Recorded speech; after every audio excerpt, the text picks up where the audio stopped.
വൃത്തിയാക്കിയ ബീഫിലേക്ക് ആവശ്യത്തിന് ഉപ്പ്, അല്പം മഞ്ഞൾപ്പൊടി, മുളക് പൊടി, മല്ലിപ്പൊടി, ഒരു അര ഗ്ലാസ് വെള്ളവും കൂടി ചേർത്ത് മിക്സ് ചെയ്തിട്ട് വേവിക്കാം.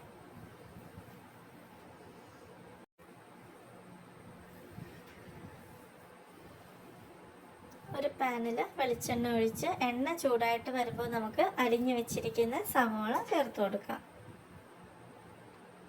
ഇഞ്ചി ചതച്ചത്, വെളുത്തുള്ളി ചതച്ചത്, കറിവേപ്പില എന്നിവ ചേർത്ത് വഴറ്റിയെടുക്കാം. ഇതൊന്ന് വഴറ്റി വരുമ്പോൾ തന്നെ നമുക്ക് വേവിച്ച് വെച്ചേക്കുന്ന ബീഫ് ചേർക്കാം.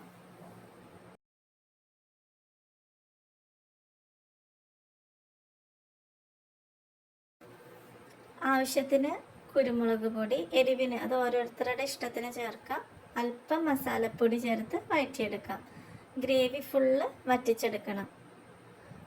അങ്ങനെ സ്വാദിഷ്ടമായ ബീഫ് റോസ്റ്റ് റെഡി ആയിട്ടുണ്ട്. എല്ലാവരും ഇത് ട്രൈ ചെയ്ത് നോക്കണേ.